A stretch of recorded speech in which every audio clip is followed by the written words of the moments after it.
This past week, you have made a pretty big decision, and that decision was to strip City Council President Charles Pugh of his title and of his salary. Can you explain why you made that decision?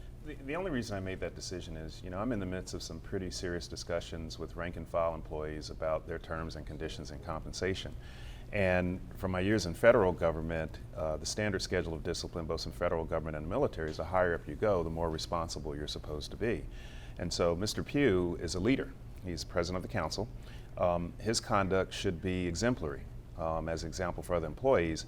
And going missing in action at a critical time in the city's development on council, I felt was inappropriate. So what I said was, you need to come back to council. If there's a reason you need to take time off, then explain that reason. I'm not a public relations specialist.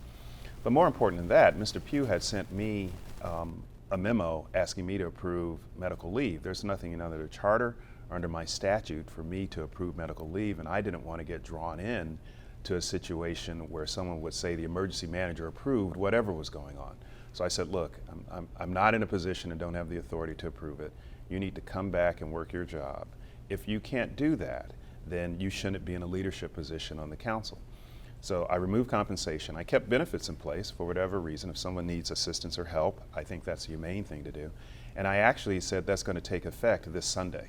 So although it said you had to come back by 5, the compensation decision went for the balance of the pay period to give a little extra time for someone to reconsider what they should do as a leader when I'm asking for some pretty severe concessions from rank and file employees. Was it disappointing that you hadn't heard from him? No, it's not particularly disappointing. I'm nobody's priest, and I'm certainly nobody's judge. I'm just trying to do my job as I think is appropriate, particularly for people in leadership positions in a city where leaders have all too often disappointed us. So Charles apparently is hiding or trying to avoid these very serious allegations raised by a mother who claims he had an inappropriate relationship with her son. Do you know where he is? And as an elected official, as the president of the council, wouldn't you expect him to stand up and offer some explanation to these charges? Nolan, I'm gonna stay away from that. As I said before, I'm not his judge, and my decision was separate from the allegations that have been made. And they are serious allegations. Mm-hmm. We've seen them before in other contexts, in Pennsylvania, so on and so forth. And I just didn't want to get caught dealing with the responsiveness of a leader to be on the job, leading the council. Whatever flows from that, everyone's innocent to proven guilty. I am a lawyer, no longer attorney because I don't have a bar license in Michigan, but I am a lawyer.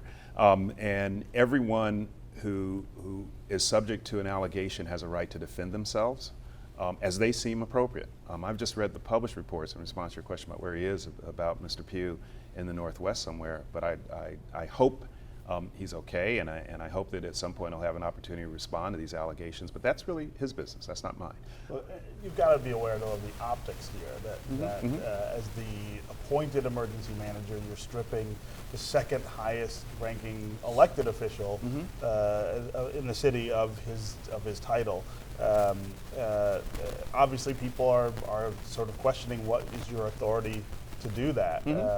Certainly you could dismiss the council, right? As emergency manager, you could disband or not pay any council members, but what gives you the authority to say he's no longer president, which is defined in our charter as the highest vote getter? Well, Section 9 of 436, my statute, says that the council shall stand down, council and mayor shall stand down unless specifically delegated. And if you recall, I delegated power back to the mayor and the council at some criticism. Right.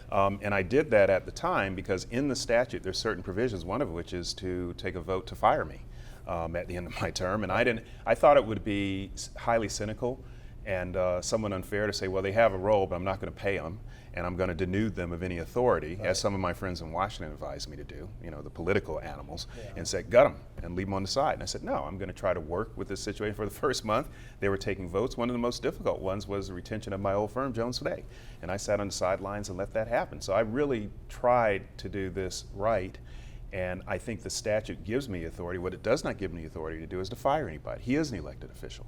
It has a provision whereby you can appeal to the governor, and I have not done that, okay? Because I think that I'm trying to divorce what I'm trying to do from an administrative and operational standpoint from whatever's going on with the allegations that are in the paper. Can you let go of his staff? I mean, can you lay Sure, them absolutely, off? And absolutely. Will you take that step if he doesn't show up soon? Well, we've already taken some steps with regard to both Mr. Pugh's staff and Mr. McKignata's staff. I mean, we're trying to save money. As you note in the budget, there was a little kerfuffle between the mayor and the council regarding council staff and budgets and 33% cuts. And I don't want to get involved in kerfuffle. I'm just looking at money. And if someone's not working, if someone hasn't taken that into consideration, their own staff that they hired, I can't. I'm in a crisis. So you're just looking at money, obviously, but there is a huge leadership shift that is going to happen here in the city of Detroit. And at the end of the 18 months or however long it's going to take you to do this job, you're going to be turning your work back over Yes. to elected leadership. Are you watching the politics? Are you watching the races right now? Not really. Some of the candidates have asked to meet, and I've said no. I don't want to get involved in politics. I really don't go out to events. I wasn't at the 4th of July. I wasn't at the opening of a new command center. I don't view it as my job. I view me as being a sort of a technocrat, a professional. I am not a head of state, if you will. So I'm staying away from the politics. I don't want to get involved with it. I'm aware of them. I read the news reports, but that shouldn't impact what I've got to do. What I've got to do is just based upon the logic. What about if Charles leaves the council, you have him gone, you just hired Gary Brown into your administration, and then Kwame Kenyatta's gone as well, so you've got a council that only has 6 members. How important to you is it that they replace those members, given that we've got elections coming up in a couple months? It's a short, lame duck term for the council. It is not important to me that those members be replaced. As I said, I think a month and a half ago now, we're going to start moving pretty quickly. And the council, frankly, has been moving a little bit quicker than I understand in the past. And I wish they would continue doing that. But focusing on replacing people going forward, a lean council to me is fine. I've got things to do.